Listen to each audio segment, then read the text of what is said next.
दोस्तों नमस्ते।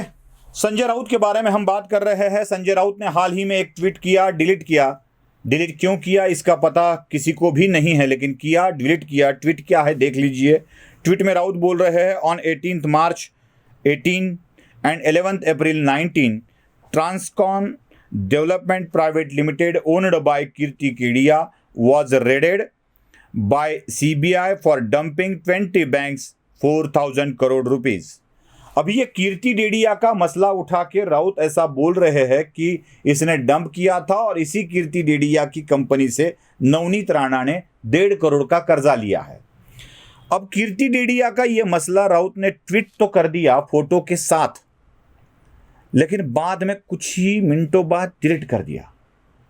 यहां तक ठीक है, फिर दोबारा उसको ट्वीट कर दिया और फिर से डिलीट कर दिया। क्या पागलपन है भाई ये। आप ट्वीट कर रहे हो, डिलीट कर रहे हो, ट्वीट कर रहे हो, डिलीट कर रहे हो। ढूंढने की कोशिश ये की कि ऐसा क्यों कर रहे हैं राउत।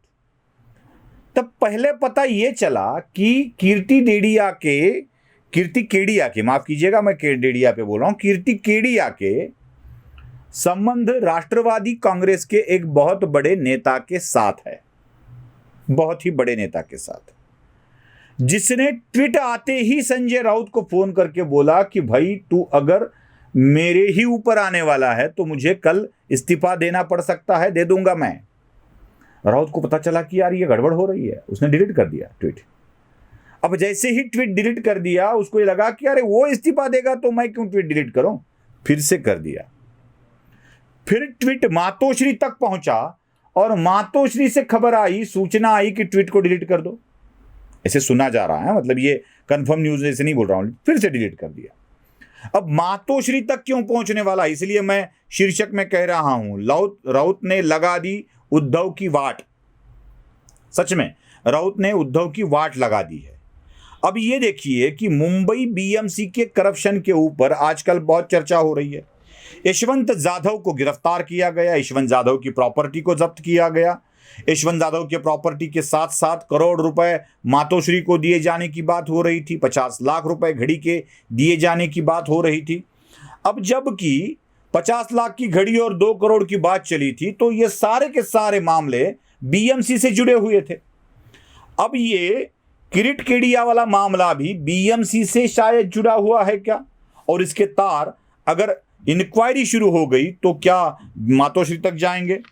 राउत के इस ट्वीट में कुछ बातें बहुत ही सच लिखी है, बहुत ही सच लिखी है। यह सच है कि 18 मार्च 2018 और 11 अप्रैल 2019 को रेड हुई थी सीबीआई की इसी केडिया के ऊपर, कीर्ति केडिया के ऊपर। किरीट नाम बार बार आने से राउत के साथ किरीट का नाम भी आ जाता है, तो कीर्ति केडिया के ऊपर रेड हुई थी। ये बात सच ही है, बिल्कुल 100% सच है। ये रेड किस लिए हुई थी कि उन्होंने बैंकों के साथ फ्रॉड किया था, और उसके साथ साथ एक कंप्लेंट भी कीर्ति केडिया के ऊपर लगी हुई है, और वो कंप्लेंट है मुंबई बीएमसी में एक योजना चलाई जा रही थी जिसको आश्रय योजना बोला जाता है। आश्रय योजना क्या थी, तो ये 3,000 करोड़ की लगभग योजना थी, जिसमें मुंबई में जो सफाई कर्मचारी होते हैं, मतलब सफाई कर्मचारी की बात आते ही आपको मुझे फिर से एक बार याद दिलाना पड़ता है, यशवंत जाधव जो स्टैंडिंग कमेटी के चेयरमैन थे, वो सफाई कर्मचारी के बेटे ही थे। उनके लाइफ की शुरुआत ही सफाई कर्मचारी से ही हुई है, वो बाद में स्टैंडिंग कमेटी बने। सफाई कर्मचारियों के लिए मुंबई में कुछ घर बनाने थे और लगभग 39 प्रोजेक्ट बने थे, जिसमें से 11 प्रोजेक्ट का काम शुरू करने की बात हुई थी, जो लगभग 3,000 करोड़ का ये प्रोजेक्ट था, जिसमें 1844 करोड़ का घोटाला हुआ है, ऐसा आरोप लगाया गया है। और राज्यपाल भगत सिंह कोश्यारी जी ने इस प्रोजेक्ट की इंक्वायरी करने के आदेश या सूचना या रेफर किया है लोकायुक्त को। अब ये बात ऐसी थी कि 7 सितंबर 2019 में 11 प्रोजेक्ट के लिए टेंडर फाइल हुआ था, और जिसमें इस टेंडर को फरवरी 2020 में, मतलब 7 सितंबर में निकला, नवंबर, दिसंबर, जनवरी, 3 महीने के बाद चौथे महीने में इस टेंडर प्रोसेस को रद्द कर दिया गया था। उसके बाद फिर से अप्रैल 20 में इस प्रोजेक्ट को फिर से रेंडर किया गया, लेकिन बीएमसी के वेबसाइट पर डाला गया। अब इसी प्रोजेक्ट में बहुत बड़ा घपला है, जिसका ये बढ़ाया गया था, बाकी सारी चीज़ें बढ़ाई गई थी, पैसे बहुत ज़्यादा मिलने वाले थे। अब ये टेंडर वाला जो मामला है, ये टेंडर वाला मामला इसमें आ गया, परेशानी में आ गया और इसके खिलाफ कंप्लेंट भी हो गई। अगर इस बारे में जांच शुरू की जाए, मतलब नवनीत राणा ने इसी ट्रांसको से, इसी व्यक्ति से, कीर्ति केडिया से पैसे लिए हैं और इसकी जांच अगर शुरू हो तो ये सारे मामले सामने आ जाएंगे। एक तो एनसीपी के बड़े नेता का मामला सामने आ जाएगा, साथ ही साथ में उद्धव ठाकरे तक इसके तार जुड़ने की संभावना हो सकती है। तो कीर्ति केडिया वाला मामला नवनीत राणा के लिए निकाला गया था, ऐसा सबको लगता है। मुझे तो लगता है कि राउत ने निकाला ही था उद्धव ठाकरे की जांच हो इसलिए, ये मामले सामने आए इसलिए, क्योंकि राउत ने जब जब भी कोई मामला उठाया है तो उद्धव ठाकरे दिक्कत में आ गए हैं।